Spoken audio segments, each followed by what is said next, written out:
안녕하세요. 혹시 할 일 목록은 쌓여만 가는데 시간은 왜 이렇게 맨날 부족할까? 이런 생각 자주 하시나요? 네, 그렇죠. 끝내지 못한 일, 맞다, 답장해야 하는 그런 연락들 때문에 마음 한구석이 계속 좀 불편하셨다면요. 오늘 저희 이야기가 좀 도움이 될지도 모르겠습니다. 네, 정말 많은 분들이 공감하실 문제 같아요. 오늘 저희가 찰스 헌멜의 소책자, 늘 급하고 쫓기는 삶, 이걸 바탕으로 한번 깊이 파헤쳐 볼 건데요. 이 끊임없는 조급함, 대체 왜 생기는 건지, 또 어떻게 하면 좀 벗어날 수 있을지, 같이 한번 살펴보겠습니다. 여러분의 시간 활용법에 뭔가 새로운 관점을 딱 얻어가시는 그런 시간이 되기를 바랍니다. 네, 맞습니다. 이게 단순히 시간이 부족하다 이런 문제라기보다는요. 헛멜이 지적하는 그 긴급한 일의 횡포라는 개념이 있거든요. 긴급한 일의 횡포요? 네, 이게 핵심입니다.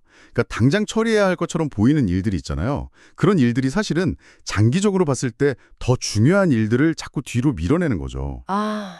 뭐랄까, 급한 불 끄는 데만 막 정신이 팔려서 정작 진짜 중요한 건 돌보지 못하는 그런 상황이랑 비슷하다고 볼 수 있어요. 긴급한 일의 횡포. 듣기만 해도 뭔가 압박감이 느껴지는데요. 그럼 그게 우리가 늘 바쁘다고 느끼는 진짜 이유일까요? 혹시 그거랑도 관련 있을까요? 뭐더라? 일은 주어진 시간을 다 채운다는 파킨슨의 원리요? 네네. 정확히 보셨어요. 시간이 많든 적든 마감 때까지 붙잡고 있게 되는 거요? 네, 맞아요. 파킨슨 원리처럼 우리는 종종 긴급해 보이는 일들로 시간을 그냥 채워버리기 쉽거든요. 근데 민주는 그 긴급함이 진짜 중요함하고는 좀 다르다는 데 있는 거죠. 그 책에 공장장 이야기가 나오잖아요. 당신에게 가장 위험한 것은 긴급한 일 때문에 중요한 일을 제쳐놓는 것이라고요. 맞아요. 그런 말이 있었죠. 네, 그러니까 기도라든지 가족과의 시간 아니면 영적인 성장, 자기 성찰 같은 중요한 일들이 있잖아요. 이런 건 당장 안 해도 큰일 나는 거 아니니까 자꾸 미루게 되고 결국에는 긴급한 일들의 노예처럼 되는 거죠. 정말 생각해보니 그렇네요. 그럼 이 악순환에서 벗어날 방법은 없을까요? 그 소책자에서는 예수님의 삶에서 뭔가 실마리를 찾는 것 같던데요. 네, 맞아요. 예수님은 그 공생애가 3년으로 굉장히 짧았잖아요. 그런데도 마지막에는 아버지께서 내게 하라고 맡기신 일을 완성했다 이렇게 말씀하셨단 말이죠. 그 수많은 요청 속에서 어떻게 그럴 수 있었을까요? 정말 신기해요. 그러니까요. 소책자에 따르면 예수님의 비결은 매 순간 하나님의 뜻을 분별하려고 애쓰셨다는 데 있어요. 하나님의 뜻 분별이요? 네, 이른 새벽에 기도하시면서 우선순위를 정하셨던 거죠.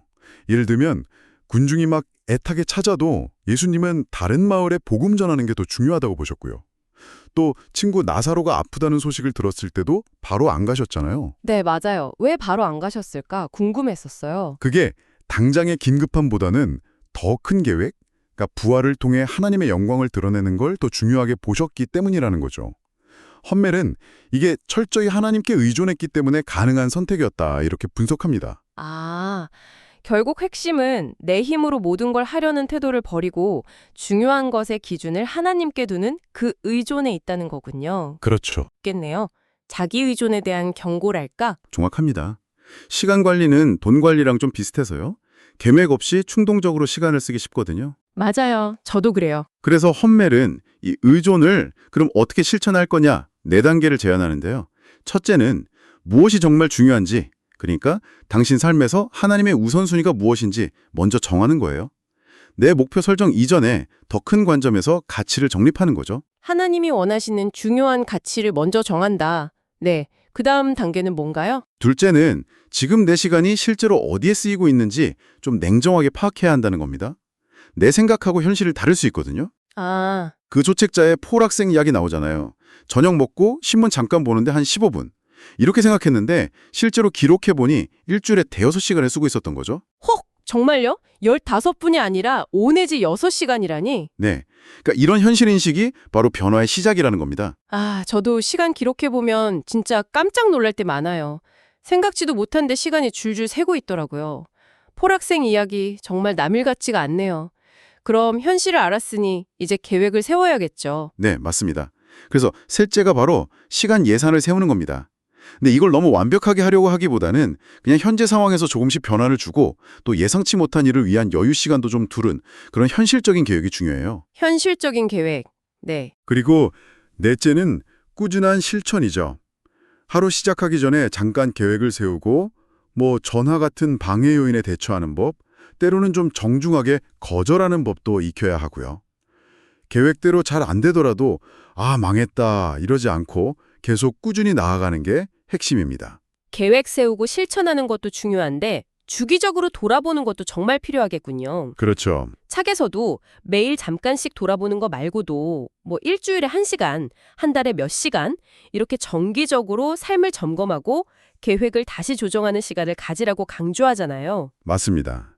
근데 이게 참 아이러니한 게 바쁠수록 이런 점검이 꼭 필요한데 정작 너무 바빠서 못하게 되는 경우가 많다는 거죠.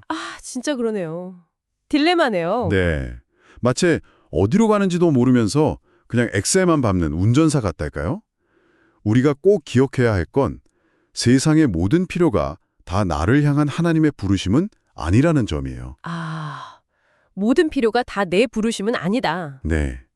허멜은 우리의 한계를 잘 아시는 하나님께 인도하심을 구하는 게 중요하다고 말합니다.